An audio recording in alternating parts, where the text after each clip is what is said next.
Comme vous l'avez constaté sur toute la toile, le Premier ministre du Canada, Justin Trudeau, a annoncé officiellement sa démission depuis ce 6 janvier 2025. Pour ceux qui ne savent pas la hiérarchie d'ici, il représente le président du Canada.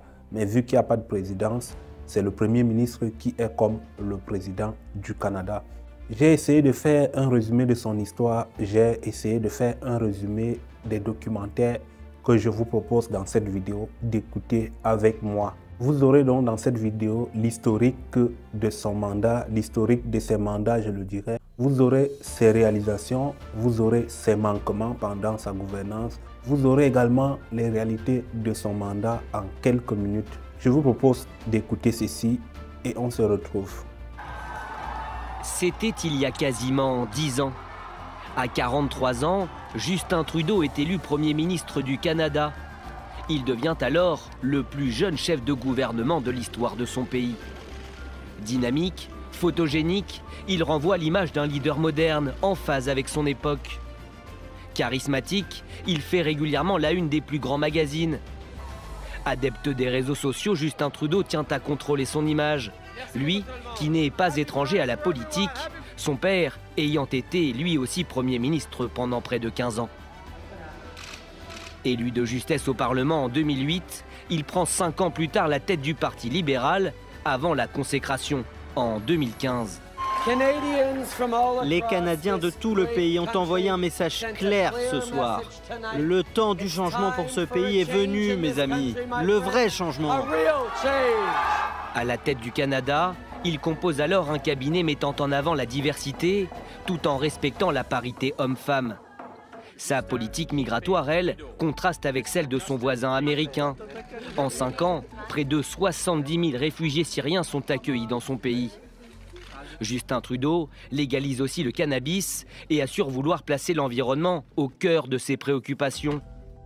Promesse à laquelle il renonce lorsqu'il soutient l'élargissement d'un oléoduc pétrolier.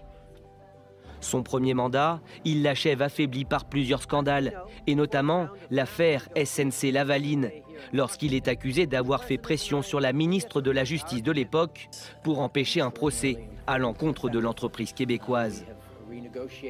Très critiqué aussi pour s'être grimé en noir, Justin Trudeau voit sa cote de popularité chuter, ce qui ne l'empêche pas d'être reconduit à son poste en 2019.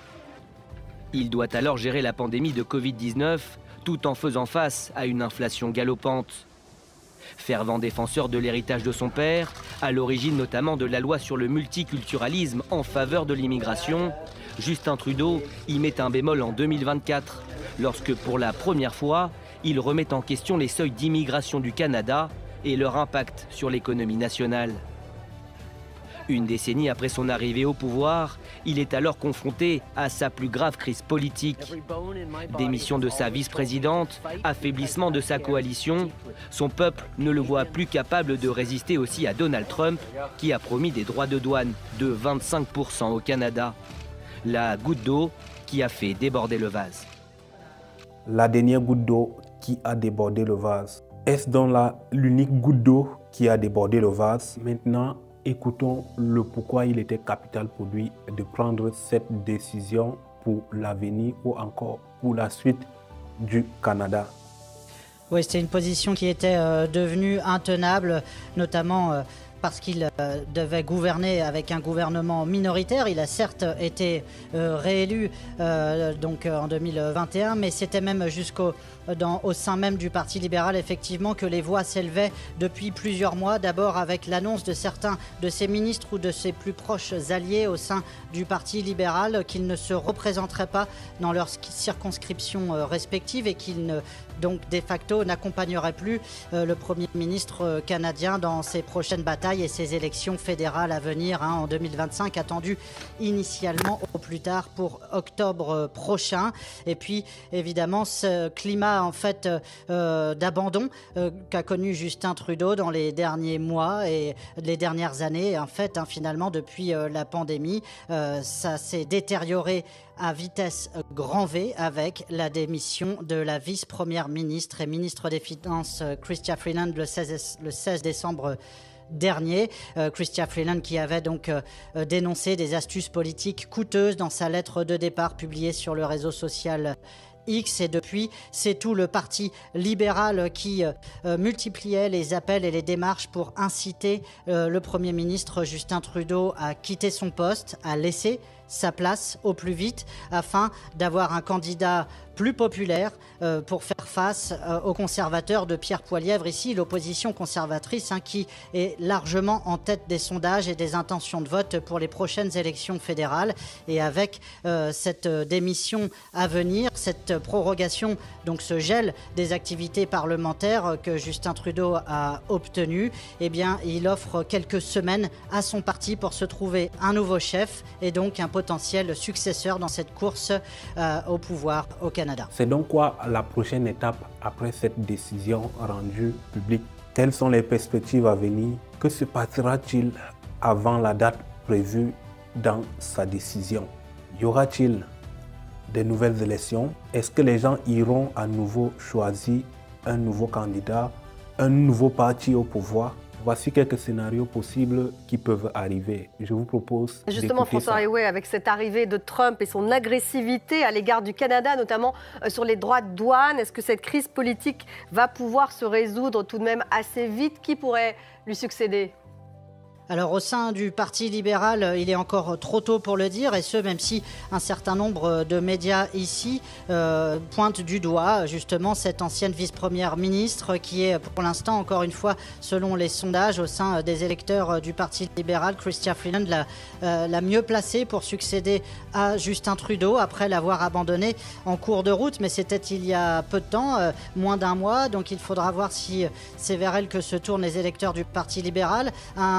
Une autre figure politique importante a commencé, son nom a émergé ici dans la presse, c'est Mark Carney, qui était le gouverneur de la Banque du Canada et qui a vraisemblablement multiplié les démarches au sein des derniers jours, les appels au sein du Parti libéral pour connaître ses chances de pouvoir succéder à Justin Trudeau. Mais il va surtout falloir que le Parti libéral finalement renaisse de ses cendres. Justin Trudeau est aujourd'hui crédité de 16%, 15% des intentions de vote, y compris au sein du Parti libéral. Et puis, il a été surtout lâché par ses alliés occasionnels au Parlement, que sont le Bloc québécois ou les néo-démocrates, face à une opposition conservatrice qui, comme un bulldozer, a continué de grimper dans les derniers mois dans les intentions de vote. Et il y a donc un paysage politique éclaté aujourd'hui. Et il reste à savoir si le Parti libéral, avec les quelques semaines qu'il s'offre avec ce gel du Parlement, aura les moyens de remonter dans les sondages, de se choisir un nouveau chef